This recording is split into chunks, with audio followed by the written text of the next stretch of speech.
Bonjour, mon nom c'est Amina Foukara. Permettez-moi aujourd'hui de faire la continuation de ce qui était déjà entamé hier, le 11 mars 2017. Dans cette troisième vidéo, je vais uniquement faire la récapitulation de la démarche scientifique qui était entamée dans la vidéo numéro 2.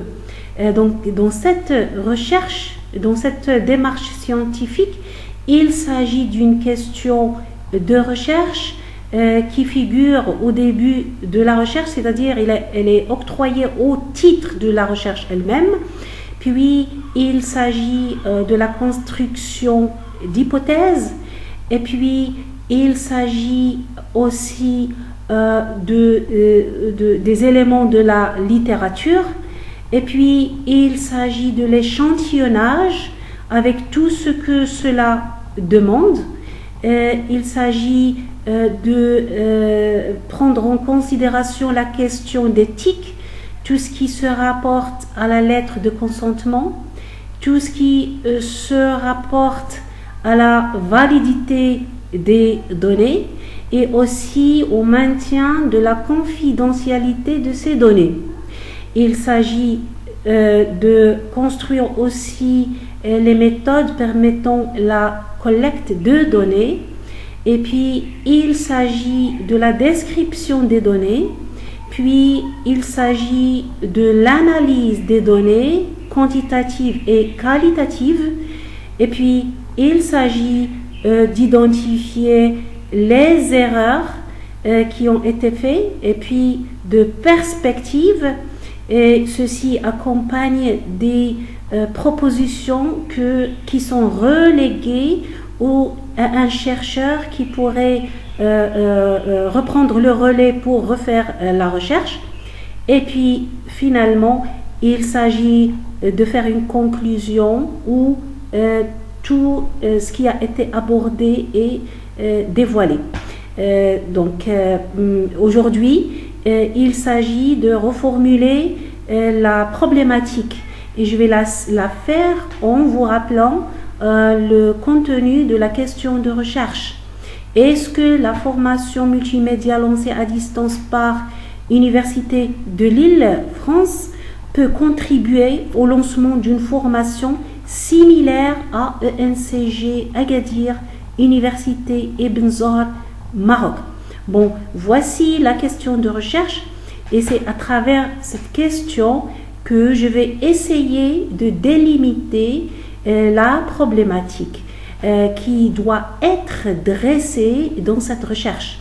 Donc, suite à une formation que j'ai faite dans le cadre de la formation à distance, j'ai identifié 3 problèmes qui doivent être redressés ici et je dois en tant que chercheur, essayer de trouver comment je dois les dresser. Donc la première problématique, le premier problème, c'est celui de la formation d'une intelligence collective qui se rassemble autour de l'intelligence artificielle. Donc la question que je me pose ici est la suivante. Est-ce que les réseaux informatiques vont automatiquement contribuer à l'émergence de réseaux humains?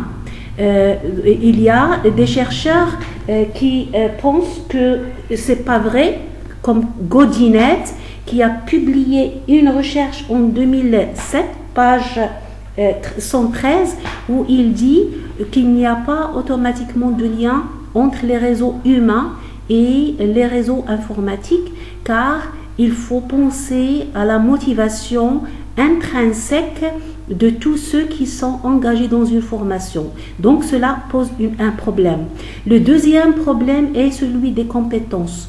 Il faut aussi penser à l'individualisation des besoins qui peuvent mener aux compétences. Est-ce qu'il serait possible de le faire?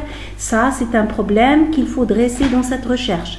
Et le troisième problème est celui de la communication entre les enseignants et les responsables et aussi surtout les apprenants qui sont engagés dans une formation à distance.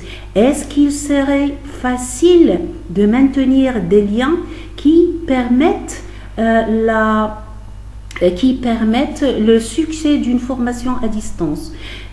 Suite à mon expérience dans ce domaine, je me suis rendu compte que si les relations ne sont pas bonnes entre les responsables, les enseignants et les apprenants, ça peut mener à des dysfonctionnements émotionnels qui bloquent ou qui peuvent bloquer les apprenants à avoir accès à la plateforme, et il serait de même pour les enseignants.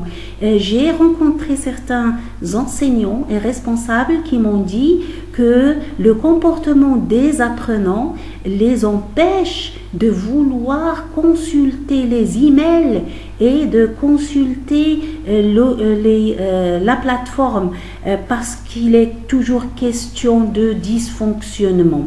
Il s'agit aussi de savoir si les fonctionnalités automatisées sur une plateforme peuvent aussi bloquer l'apprentissage et engendrer aussi ce genre de dysfonctionnement émotionnel. Donc, ce sont des problèmes qui surgissent